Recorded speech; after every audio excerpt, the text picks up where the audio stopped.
So now we're going to work on binary to hexadecimal conversion.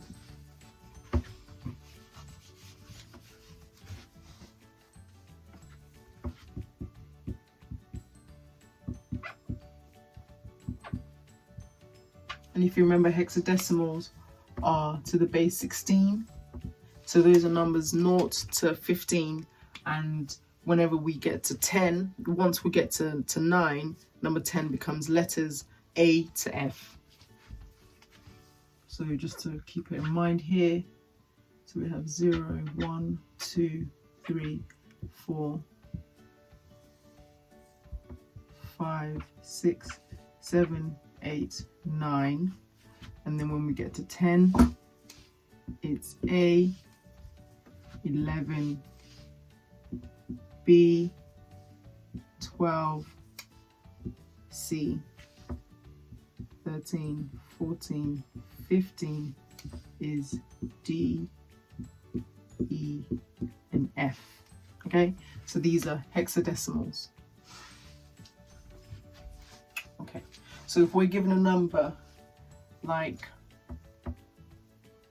10011, we do exactly what we did previously with the binary to octal representation, but this time the maximum in the group is 4, not 3. So they're grouped in groups of 4 bytes.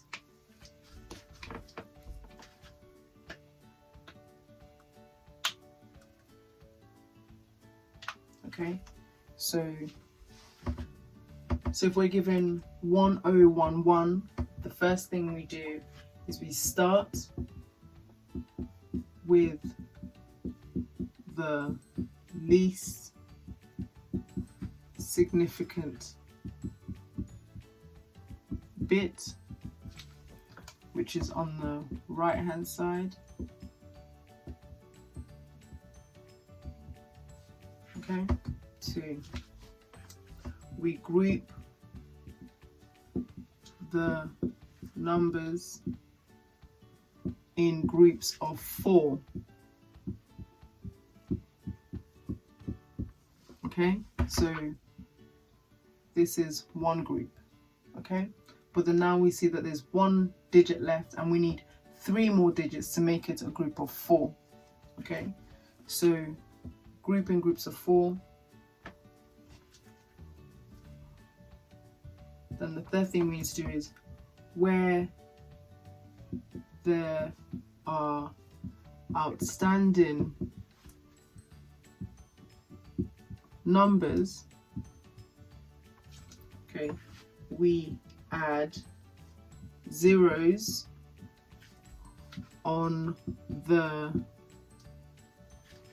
left hand side of the most significant bit. Okay, so then we add, and then add enough numbers to complete a group of 4 maximum.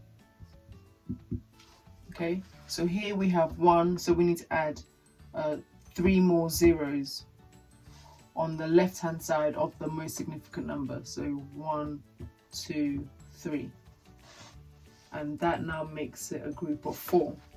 Okay, so then once you've done that, then you assign the positional values and multiply the binary number with powers 2 to n, where n is the positional value. Okay, so you multiply b to n binary numbers by 2 to the n, where n is the positional value. Okay, so let's put all this theory into practice.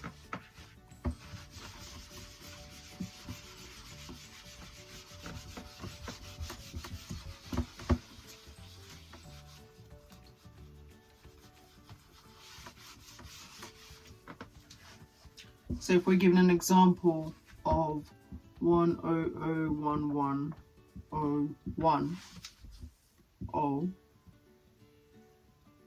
the first thing we're going to do is we're going to make this our least significant bit and most significant bit.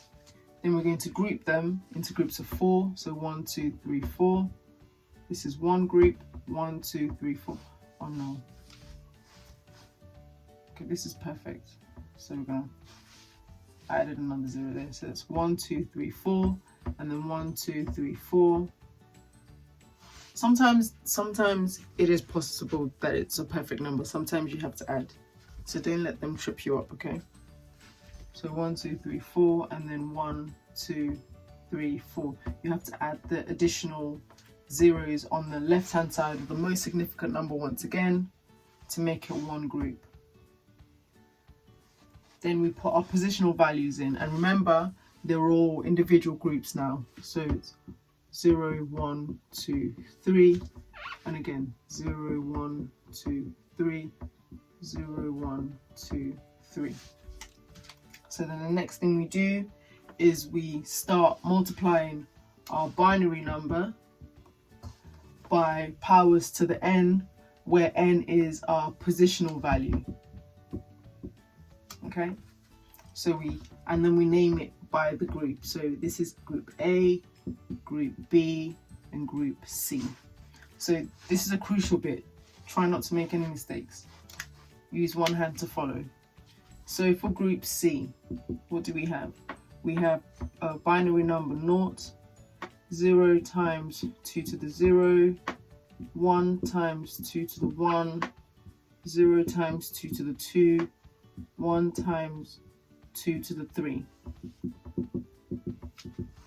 And then we have group B. In group B we have 1 times 2 to the 0, 0 times 2 to the 1, 0 times 2 to the 2, 1 times 2 to the 3. And then in group A, what do we have? 0.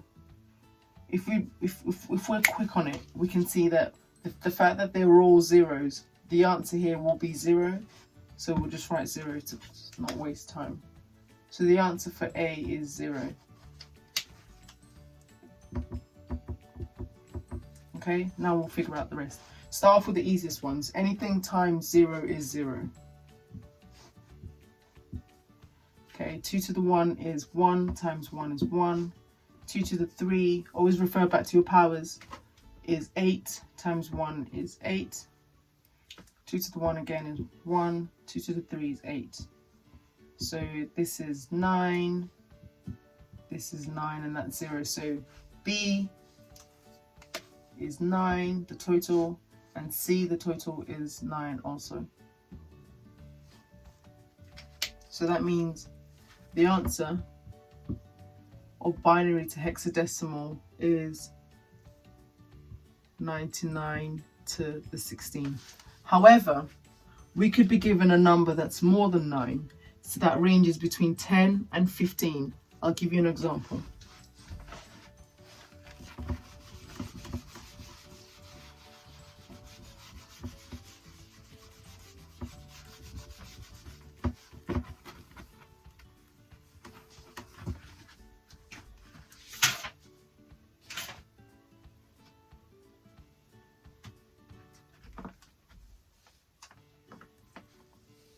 If, for example, we're given a number like 0001 0101 1110, we do it again, least significant bit, most significant bit, PV, we start the grouping. 1, 2, 3, 4. This is one group. 1, 2, 3, 4. This is another group. 1, 2, 3, 4. This is another group. Okay? Then we start with our indexes. 0, 1, 2, 3. 0, 1, 2, 3. 0, 1, 2, 3. Then we name our friends A, B, and C. Once again, we always start with the left and work backwards. So the first is group C, binary number 0 times 2 to the 0, 1 times 2 to the 1, 1 times 2 to the 2, 1 times 2 to the 3. And then B, 1 times 2 to the 0, 0 times 2 to the 1, 1 times 2 to the 2, 0 times 2 to the 3. And then group A, 1 times 2 to the 0, 0 times 2 to the 1, 0 times 2 to the 2, 0 times 2 to the 3. Okay? Anything with zeros is automatically 0. 2 to the 0 is 1, so that's 1. 2 to the 1 is 2. 2 to the 2 is 4. 2 to the 3 is 8. 2 to the 0 is 1. 2 to the 2 is 4. So the total here is 1, 5, 8, 2, 10, 14. Okay? So then we assign it to where they go. So group C is 14. Group B is 5. And group A is 1. The exciting part. Okay? So we refer back to our table of hexadecimal figures. So if we write this as we see it, we would say it's 1, 5, 14 to the 16, which is wrong, because remember, with hexadecimals we want to go from 0 to 9, and then all the others are letters. So where we got 14 here, we remove that and we convert this 14 to what we see here. 14, the digit 14 is the letter E. So 14 becomes E. So then we write 15E to the base 16. So easy, so straightforward. If you want more examples, I can easily put some in the comments below. Just let me know. If anything here was confusing, please let me know and I'll talk you through it in the comment section below. To like and subscribe if you like this video and share it with your friends. And I'll see you in the next video. Thank you. Bye bye.